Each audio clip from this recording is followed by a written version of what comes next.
దావోస్లోని world economic ఫోరంలో జరిగిన ఒక ఒప్పందం తెలంగాణ చరిత్రలో ఒక మైలురాయిగా మారింది. తెలంగాణ ప్రభుత్వం సన్ పెట్రోకెమికల్స్తో 45,500 కోట్ల ఒప్పందాన్ని కుదుర్చుకుంది. దీంతో తెలంగాణ రాష్ట్ర అభివృద్ధి విప్లవాత్మకంగా మారబోతుంది అంటూ సీఎం రేవంత్ రెడ్డి అన్నారు. ఈ ఒప్పందం రాష్ట్ర ఇంధన రంగంలో విప్లవాత్మకంగా మార్పులు తేవడమే కాకుండా స్థిరమైన వృద్ధిని, వేలాది మందికి ఉద్యోగాలను సృష్టించేదిగా ఉంది. భారతదేశ హరిత ఇంధన రంగంలో తెలంగాణ స్థానాన్ని పటిష్టం చేస్తుందని రేవంత్ రెడ్డి అభిప్రాయపడుతున్నారు.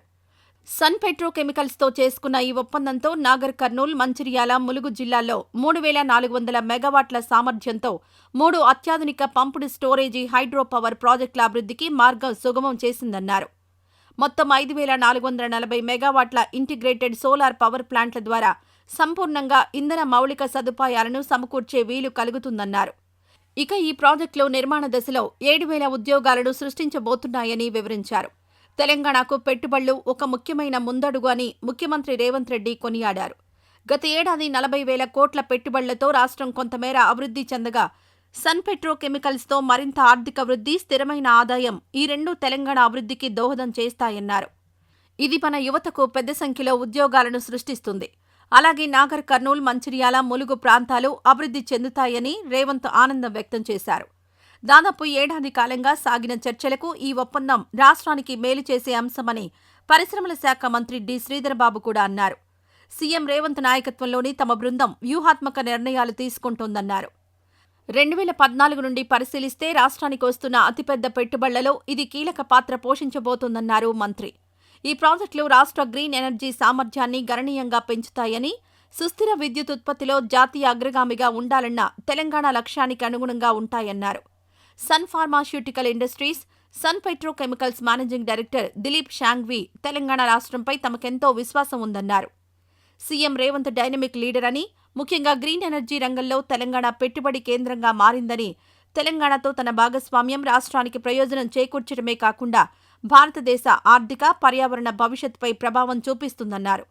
అలాగే తెలంగాణలో అత్యాధునిక ఏఐ డేటా సెంటర్ క్లస్టర్ను స్థాపించడానికి సిటీఆర్ఎల్ఎస్ డేటా సెంటర్స్ లిమిటెడ్తో అవగాహన ఒప్పందాన్ని కుదుర్చుకున్నారు రేవంత్ టీం.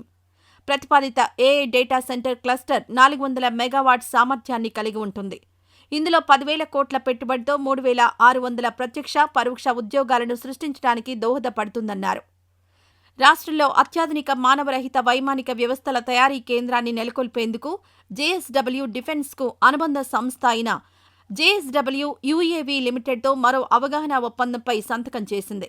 జేఎస్డబ్ల్యూ యూఏవీ ప్రముఖ యుఎస్ ఆధారిత డిఫెన్స్ టెక్నాలజీ కంపెనీ సహకారంతో తెలంగాణలో ఈ ప్రాజెక్టు సుమారు 800 కోట్ల పెట్టుబడి పెట్టడానికి సిద్ధంగా ఉంది. ఇది 200కి పైగా హైలీ ప్రొఫెషనల్ జాబ్స్ని సృష్టించే అవకాశం ఉంది. డబ్ల్యూఈఎఫ్ ఎగ్జిక్యూటివ్ కమిటీ సభ్యుడు Nicole Schwab, WEF head Florian Wernaz రేవంత్తో సమావేశమయ్యారు. భూమిపై ట్రిలియన్ ట్రీ ప్రచారంలో శ్రీధర్బాబుతో కలిసి రేవంత్ ప్రమాణ స్వీకారం చేశారు. భవిష్యత్ తరాలకు భూమిని సస్యశ్యామలం చేసేందుకు ఉద్యమంలో భాగస్వాములమవుతామని హామీ ఇచ్చారు.